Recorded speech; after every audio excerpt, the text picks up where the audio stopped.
All right. All right, so this is the first time I'm doing a video like this. I got a coloring book from my girlfriend Krishna. Thank you very much for this present. I got a present for Christmas in the form of multiple coloring books. So I bought myself a coloring book thinking I wouldn't get one. So I wanted to practice the one I bought first so I can make the ones that were gifted to me a masterpiece. So I just wanted to show you guys my first picture that I colored in. It took me about 3 days to get it done because I really want to take my time with it. And I just wanted to describe my process and how I did it. When doing any kind of artwork, I would encourage you to try to say 5 positive things about your work before you criticize yourself. It's really important, like when doing exercises like this, to be kind to yourself.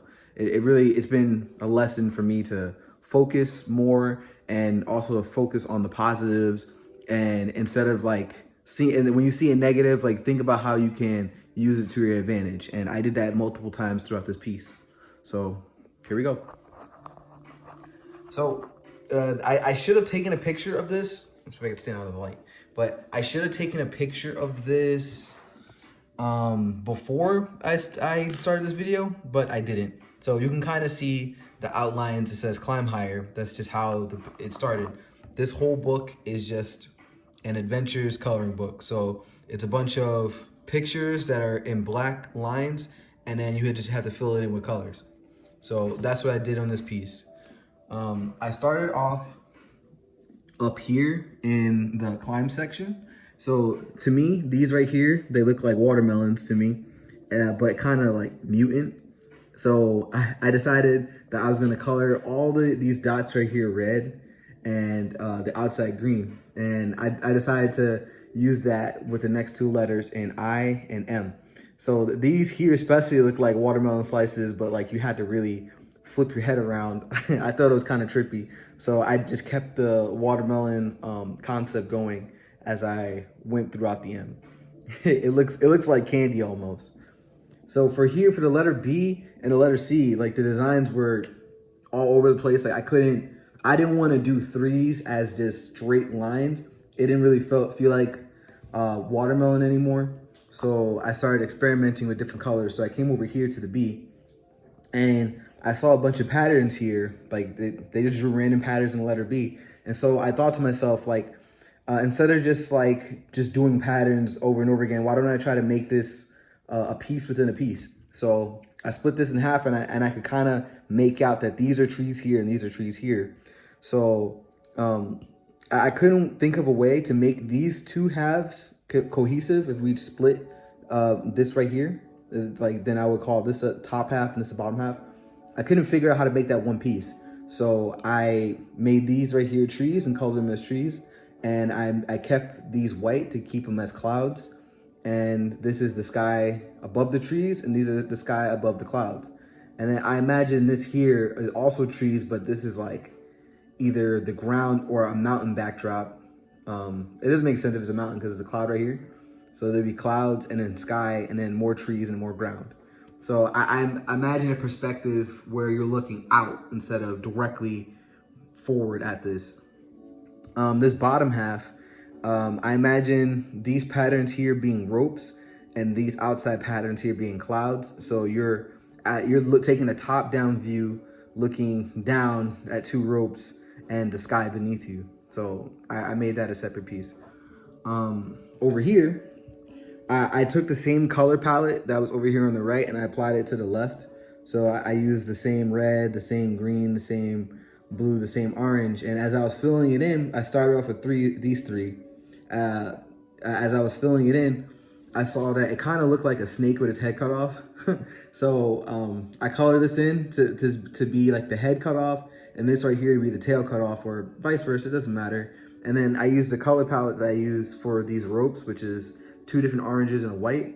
And I made that to be the tape or the rope that has bound up the snake that got its head and its tail chopped off. And I made sure to color these correctly so it looks like the scales are patterned. So this looks like the snake is a little spiky, and from this perspective, you're looking at it kind of weird, but these are still the spikes of the snake. So zooming out a little bit, the next thing I worked on was I took the watermelon patterns from here and I applied them out here. So when I first started off, like this kind of ruined the piece because they took the same exact patterns, they created clouds here, and I felt like it was influencing me. So I didn't want them to be clouds, I didn't want it to be generic. So I made them Mutant AF, oh, I almost burnt myself. I made them Mutant AF watermelon, like cross sections of watermelon basically. So I had to add an extra color, which is black, because a lot of these patterns, it's hard to do in 3. So because I saw that these repeated so much, like these patterns out here, they repeat a lot. I bet if I saw that only 2 connected, then I would make it red and green, and basically it's like a watermelon with no rhyme. If I saw a pattern of 4, then I would make the most inner one a black seed, like you can see here. And then I would do red to be, you know, the meat, and then white for the rhyme and green for the outside. So I would try to keep the patterns within 3 and 4. And in a couple places I messed up, but for the most part, it was pretty consistent throughout. And a lot of them look like Mutant watermelon slices. This one I messed up on because I kind of counted the patterns incorrectly. So I did red, white, green, and then I messed up because this right here is red, white, green, and I didn't see this extra space here. So these innermost ones, they should have been black, so that way it looked more like what's over here. But I think it still looks all right. It kind of looks like a swan boat. So yeah, I try to keep that watermelon pattern throughout, and so now you have a bunch of sliced open watermelon that's been grown with pesticide or something. I don't know. Whatever floats your boat to make it look like a watermelon. To me, it's a watermelon on another planet. The last couple things I did, I didn't really want to color in the flag, and I didn't want to color in higher, so I'm just going to leave those white. And I try to practice creating gradients. This whole piece was created with color pencil, and it's hard to do color pencil gradient because like when you draw, unlike like oil or watercolor, this is graphene, I guess. It's solid. So you're putting one solid over another. So you're really just covering the color. Like when you put 2 lines on top of each other, you're just covering one color with another. So in order to create a gradient, you have to create enough space between your lines for another color to fit. So your eyes perceive 2 colors at the same time and they blend together. So your brain is doing the work rather than your pencil is doing the work.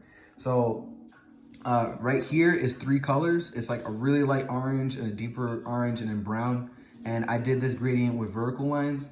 And over here is 5 colors, which I can distinctly see about 3, which is, there's like a sky blue that I use here, a darker blue and a purple up here. But I blended the purple in pretty well, so the purple looks like it comes way down here. It's really just dark blue. And I don't know, I probably could have did a little bit better with the sky over here, but I'm gonna practice saying positive things. I was looking at pictures of what a sky looked like when you look at a mountain range, and I noticed that it went from white to dark. It went from light to dark, but specifically white to dark. So I purposely let the sky blue, I left it like really faded down here, and as I got up higher, it got a little bit deeper. Because of the pictures that I saw, it looked a little more realistic. But you can see that the blue is there, and I tried to space it out so it looked a lot more white. But as I went up further, it got closer and closer together, and then it starts to change colors. And then it starts to change colors, as you see over here. So I can fill that in a little bit better to make it darker so you can see the colors, because this white looks a lot like this white down here. But I tried. And the difference between the gradients is this one I use vertical lines on to try to blend it, and this one I use horizontal lines on. And the amount of space that you're actually working with definitely matters in terms of how much space you create when you're trying to do your gradient. But you know, this is like the first time I've colored something in color pencil since I was maybe, I don't know, 8 years old. So I'm learning. Today I'm 28, so goddamn, 20 years. But anyway, climb higher, or watermelon sugar high. Hope you guys like this video. Peace.